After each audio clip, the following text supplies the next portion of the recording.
Hazira L&T કંપનીના યાર્ડમાં 5.87 કરોડની ચોરીના ગુનામાં પોલીસે વધુ 2 આરોપીઓની ધરપકડ કરી છે। સુરતની એલએનટી કંપનીના યાર્ડમાંથી રૂપિયા 5.87 કરોડની ચોરીના ગુનામાં અગાઉ પણ પોલીસે આરોપીની ધરપકડ કરી હતી। પ્રોજેક્ટ એકાઉન્ટન્ટે કંપનીના યાર્ડમાંથી 300 અને 400 NBના એસએસ પાઇપની ચોરી થવાની ફરિયાદ નોંધાવી હતી, જે બાદ પોલીસે ઝીણવટભરી તપાસ કરતા અગાઉ ગોડાઉન ભાડે રાખનાર પવન શર્માની ધરપકડ કરી છે। ઉપરાંત વોન્ટેડ આરોપી અશોક પટણી, નુરલ્લા ખાનની પણ ધરપકડ કરવામાં આવી હતી। આ મામલે પોલીસે આગળની કાર્યવાહી હાથ ધરતા વધુ 2 આરોપીની સંડોવણી બહાર આવતા પોલીસે ધરપકડ કરી છે। ગત તારીખ 27/7/2024ના રોજ હજીરા પોલીસ સ્ટેશન ખાતે 5,87,20,000ની ચોરીનો ગુનો દાખલ કરવામાં આવ્યો હતો। ઉપરોક્ત બનાવમાં એલએનટી કંપનીમાંથી ચોરોએ આટલી કિંમતના સ્ટેનલેસ સ્ટીલના પાઇપ ચોર્યા હતા, જે ગુનાની તપાસમાં વધુ નામ ખુલતા હજીરા પોલીસની 2 ટીમો અન્ય રાજ્યોમાં રવાના થઈ હતી તથા મોહમ્મદ રિયાઝ કે જે આ માલ ખરીદનાર છે તેને હરદોઈ ઉત્તર પ્રદેશ ખાતેથી ઝડપી પાડવામાં આવ્યો હતો। આ સમગ્ર તપાસ દરમિયાન મોહમ્મદ રિયાઝને પકડવા માટે હજીરા પોલીસના ટીમના પોલીસ કર્મચારીઓ તથા અધિકારીઓએ કાવડિયાનો વેશ ધારણ કરી તેના ગામમાં પ્રવેશી તેની પર વોચ રાખી તેને ઝડપી પાડેલ હતો। તદુપરાંત વિવેક શર્મા કે જે આ કેસનો મુખ્ય આરોપી છે તેને પણ ઉત્તરાખંડ ખાતેથી ઝડપી પાડવામાં આવેલ છે। ગુજરાતમાં કોંગ્રેસ આજથી ન્યાય યાત્રા કાઢવામાં આવી રહી છે। રાહુલ ગાંધીની ન્યાય યાત્રામાં સુરત તક્ષશિલા અગ્નિકાંડના વાલીઓ ન જોડાય તેમ વાલીઓએ જણાવ્યું હતું। આજથી ગુજરાતમાં રાજકીય ધમાસાણ શરૂ થઈ ગયું છે। ગુજરાતમાં કોંગ્રેસ આજથી ન્યાય યાત્રા કાઢી રહ્યું છે। આજથી ગુજરાતમાં કોંગ્રેસની ન્યાય યાત્રાનો પ્રારંભ મોરબીથી થયો છે। રાજ્યમાં અલગ અલગ વિસ્તારોમાં ફરીને 23મી ઓગસ્ટે ગાંધીનગરમાં સંપન્ન થશે। ખાસ વાત એ છે કે કોંગ્રેસની આ ન્યાય યાત્રા છેલ્લા કેટલાક દિવસોમાં થયેલી અલગ અલગ દુર્ઘટનામાં પીડિતોને ન્યાયની માંગ કરવા માટે કાઢવામાં આવી રહી છે। 5 જિલ્લામાંથી કોંગ્રેસની આ ન્યાય યાત્રા પસાર થશે, જેમાં 300 કિલોમીટર સુધી રાજ્યમાં ફરશે। આ ન્યાય યાત્રામાં કોંગ્રેસના મોટા નેતાઓ હાજર રહ્યા। મોરબીના દરબાર ગઢથી યાત્રાની શરૂઆત કરાઈ હતી। કહેવાઈ રહ્યું છે કે ગુજરાત ન્યાય યાત્રામાં કોઈ એક દિવસ રાહુલ ગાંધી હાજરી આપી શકે છે। ઉલ્લેખનીય છે કે કોંગ્રેસની ન્યાય યાત્રામાં તક્ષશિલા અગ્નિકાંડના વાલીઓ નહીં જોડાશે તેવું વાલીઓ દ્વારા જાણવા મળ્યું છે। તક્ષશિલા અગ્નિકાંડના વાલીઓ લડતમાં રાજકારણ લાવવા માંગતા નથી અને કોર્ટ કાર્યવાહીમાં મદદરૂપ થવા અપીલ કરી હતી। Day to day fast track કોર્ટમાં કેસ ચલાવવાની માંગ કરી હતી। તમારું નામ? જયસુખભાઈ ગજેરા, તક્ષશિલાના વાલી। યાત્રામાં જોડાવાના છો કે નહીં, કેમ? ના, આજે કોંગ્રેસ દ્વારા આજે યાત્રાનો પ્રારંભ થયેલો છે, અમને આમંત્રણ મળેલું છે, પણ અમે કોઈ પણ રાજકીય મુદ્દો બનવા માંગતા નથી। અમારી માંગણી ફક્ત ખાસ કોર્ટમાં કેસ ચાલે અને ઝડપી ન્યાય મળે।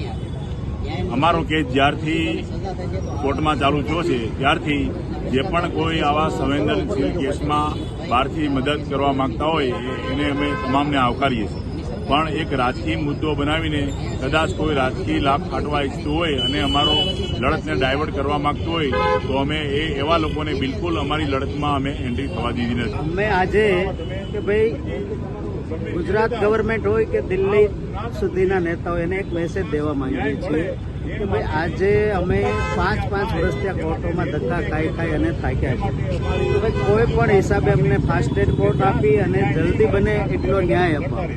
અને બીજો મુદ્દો કે ભાઈ અમારા નામે કોઈ પણને એ લોકો ફોન કરે છે, તક્ષશિલાના વાલીઓ તમે ન્યાય યાત્રામાં જોડાઓ, આમ કરો, અમે તમને આમ કરી દઈશું, પણ એ અમને કોઈ કબૂલ નથી। અમારે આની અંદર રાજકારણ એન્ટર કર્યું નથી અને કરવા દેવા માંગતા નથી। અમારા બાળકો હોય કે બીજા કોઈ પણ પીડિત પરિવારના સ્વજનો હોય એની લાશો ઉપર જે કોઈને રાજકારણ કરવું હોય તો એને મુબારક છે। ચાહે જિગ્નેશ મેવાણીના બી ફોન આવ્યો હોય, ચાહે રાહુલ ગાંધી હોય।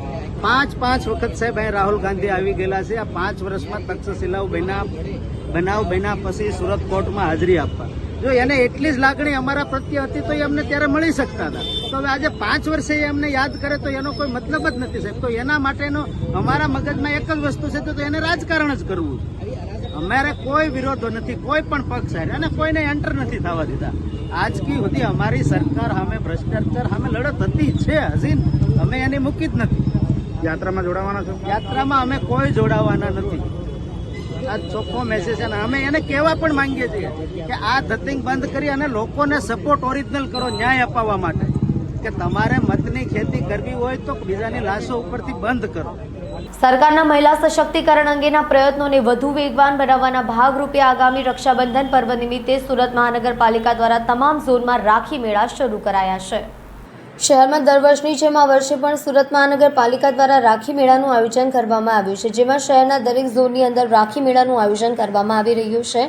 આજે સુરત મહાનગરપાલિકાના મેયર, મ્યુનિસિપલ કમિશનર તેમજ અન્ય પદાધિકારીઓની હાજરીમાં રાખી મેળાનું ઉદ્ઘાટન કરવામાં આવ્યું હતું। રક્ષાબંધન આ તહેવારની દર વર્ષે દરેક ભાઈ બહેન આતુરતાની રાહ જોતા હોય છે, કેમ કે આ દિવસે બહેનો ભાઈના હાથે રક્ષા કવચ એટલે કે રાખડી બાંધતી હોય છે અને ભાઈની લાંબી ઉંમર માટે પ્રાર્થના કરતી હોય છે। ભારતીય સંસ્કૃતિમાં આ તહેવારનું આગવું મહત્વ હોય છે। તમામ ધર્મ કે જ્ઞાતિના લોકો રક્ષાબંધન પર્વને શ્રદ્ધા અને ભક્તિભાવ સાથે ઉજવણી કરતા હોય છે। આદરણીય વડાપ્રધાન શ્રીના આત્મનિર્ભર ભારતના સંકલ્પને સિદ્ધ કરવા સુરત મહાનગરપાલિકા દર વર્ષે રાખી મેળાનું આયોજન કરે છે। તમામ ઝોનમાં 101 રાખી મેળાનું આયોજન કર્યું છે। અહીંયા અમે ચેરમેનશ્રી અને કમિશનરે અત્યારે રાખી મેળાનું ઉદ્ઘાટન કર્યું છે। એમ કલાકની અંદર તમામ ઝોનમાં ઉદ્ઘાટન થઈ જશે। વડાપ્રધાનના સ્ત્રી સશક્તિકરણના સિદ્ધાંતને સંકલ્પ કરવા સુરત મહાનગરપાલિકા દ્વારા જે સ્વસહાય બહેનોની જૂથો છે, જે મધ્યમ પરિવારની દીકરીઓ છે, તેને આત્મનિર્ભર બનાવવા, તેમની આર્થિક રીતે મજબૂત થાય, પોતાના પરિવારને સહયોગ થઈ શકે તે માટે હું આપ તમામ ચેનલ મીડિયાના માધ્યમથી સુરતીઓને અપીલ કરું છું। આ મહિલાઓને આત્મસન્માનથી જીવવા અને આત્મનિર્ભર બનાવવા ફૂલ નહીં તો ફૂલની પાખડીથી ખરીદી કરીએ એ જ અભ્યર્થના। આ મેળો ક્યારથી ક્યાં સુધી ચાલુ રહેવાનો? આ મેળો આજથી શરૂ થયો છે અને 1 વીક સુધી આ મેળો અહીંયા શરૂ રહેશે।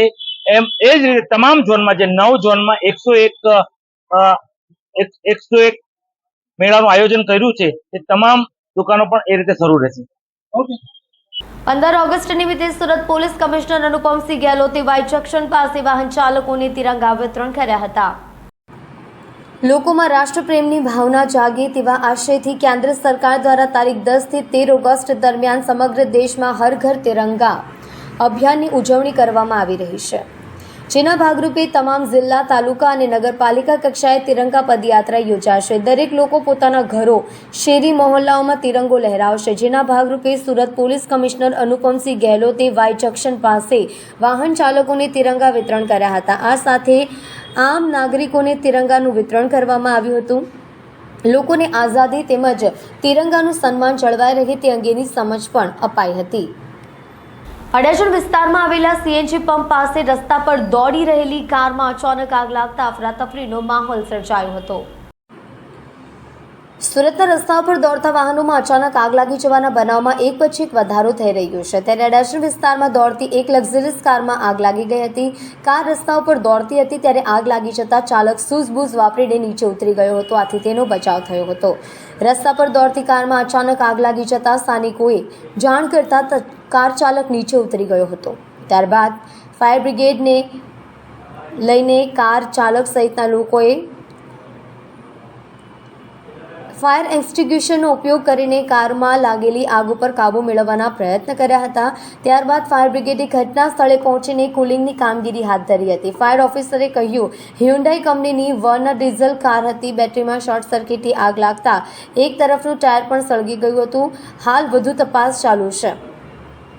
અચાનક આગ લાગતા અફરાતફરીનો માહોલ સર્જાયો હતો। કારના આગળની સાઈડ એટલે કે બોનેટનો ભાગ પુઠ્ઠાના બોક્સની જેમ સળગવા લાગ્યો હતો, જેથી તાત્કાલિક આસપાસથી ફાયરના સાધનો વડે આગ ઉપર કાબૂ મેળવવામાં આવ્યો હતો। સરદાના પોલીસ સ્ટેશન વિસ્તારમાં એક યુવકને લગ્નના બંધને બાંધીને બાદમાં 1.35 લાખથી વધુની મત્તા લઈને ફરાર થઈ ગઈ હોવાનો કિસ્સો સામે આવ્યો છે, જેને આધારે ગુનો નોંધી પોલીસે લૂંટેરી દુલ્હન દલાલ સહિતના 3ને ઝડપી લઈ કાયદેસરની કાર્યવાહી હાથ ધરી છે।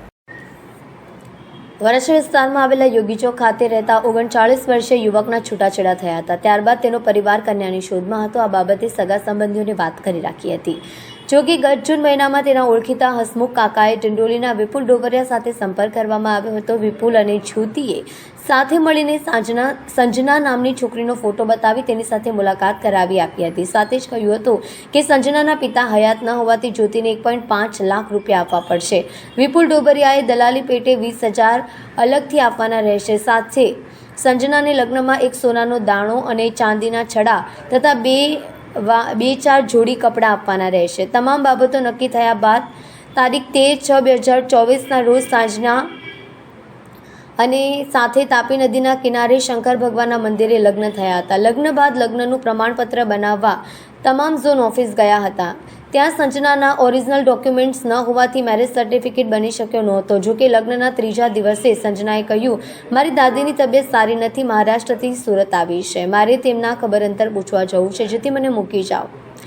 સંજના સાથે લગ્ન કરનાર યુવક તેને ડિંડોલી 60 પોઈન્ટ સુધી બાઇક ઉપર મૂકી ગયો હતો. ત્યારબાદ સંજનાએ લગ્ન કરનાર યુવકના નાના ભાઈના પત્નીને ફોન કરીને કહ્યું, હવે હું એ ઘરે આવવાની નથી. ત્યારબાદ લગ્ન કરનાર યુવકને છેતરાયા હોવાની જાણ થતાં જ તેને પોલીસ સ્ટેશનમાં ફરિયાદ નોંધાવી હતી. ફરિયાદને આધારે પોલીસે સંજના, જ્યોતિ અને દલાલ વિપુલને ઝડપી લઈ કાયદેસરની કાર્યવાહી હાથ ધરી છે. અગાઉ કેટલા લોકો સાથે આ પ્રકારે છેતરપિંડી કરી છે તેની આગળની તપાસ હાથ ધરી છે.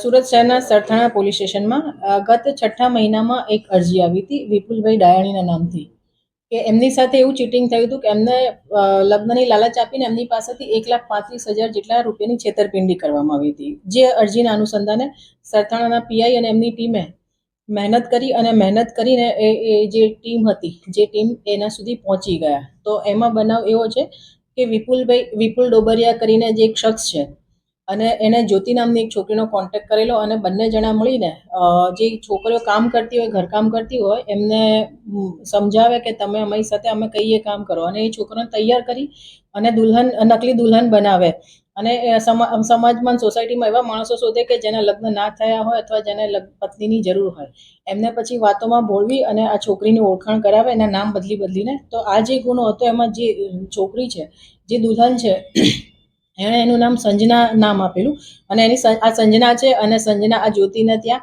કામ કરે છે, ઘરકામ કરે છે અને એના મધર ફાધર નથી એવું કહીને એની ઓળખાણ કરાવી હતી કે આને લગ્ન કરાવી દેવાના છે. તો પેલો છોકરો જે વિપુલભાઈ છે એ તૈયાર થાય લગ્ન કરવા માટે, તો એની પાસેથી 1,05,000 રોકડા લીધા. એ સિવાય ચાંદીની વસ્તુ, ચાંદીના છડા, સોનાની ચૂની, એ રીતે ગણીને ટોટલ 1,35,000નો મુદ્દામાં જે 1,35,000નું ચીટિંગ કર્યું હતું. જેમાંથી આ જે રૂપાલી છે એને પેલા છોકરા સાથે તાપી નદીના કિનારે શંકર ભગવાનનું મંદિર છે ત્યાં જઈને લગ્ન કર્યા અને 3 દિવસ એ છોકરા સાથે રહી અને 3 દિવસ પછી એને એવું બહાનું કાઢ્યું કે મારા દાદી બીમાર છે તો મારે ખબર કાઢવા જવું પડશે, એમ કહીને એ જે ડિંડોલીમાં રહે છે ત્યાં એ બેન પાછી ગઈ અને પછી પાછી ના આવી. આ ભાઈએ ફોન કર્યો એટલે રકઝક કરી કે હું નહીં આવું.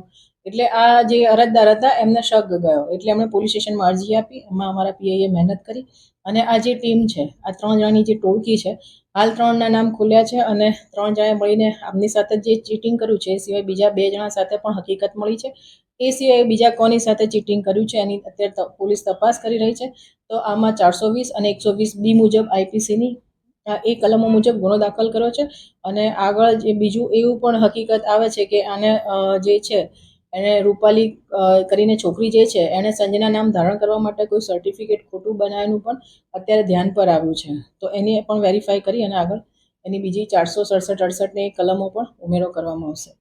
આગળ જે આ બીજી કઈ ઘટનામાં આ લોકોએ લગ્ન કર્યા હોય દુલ્હને, એ કઈ જગ્યાએ, કયા રાજ્યમાં, આ રાજ્યમાં છે, કઈ જગ્યાએ, કયા પોલીસ સ્ટેશન? એમાં અત્યારે પૂછપરછમાં એ અત્યારે રાજકોટ અને રાજસ્થાનનું જયપુર સિટી છે, એ 2 જગ્યા કે છે જે આ વર્ષમાં એણે આ 3 જગ્યાએ લગ્ન કર્યા હતા. જે મહિલા છે જ્યોતિ નામક, એમના સાથે બીજી અનેક છોકરીના પર કોઈ કોન્ટેક્ટ અથવા આવી છોકરીઓ છે જેના લગ્ન કરાવ્યા હશે? એ અત્યારે તપાસ ચાલુ છે. પૂછપરછમાં 2 થી 3 છોકરીઓના નામ નીકળે છે કે જે 2 થી 3 છોકરીઓને દુલ્હન બનાવવા માટે તૈયાર કરી છે.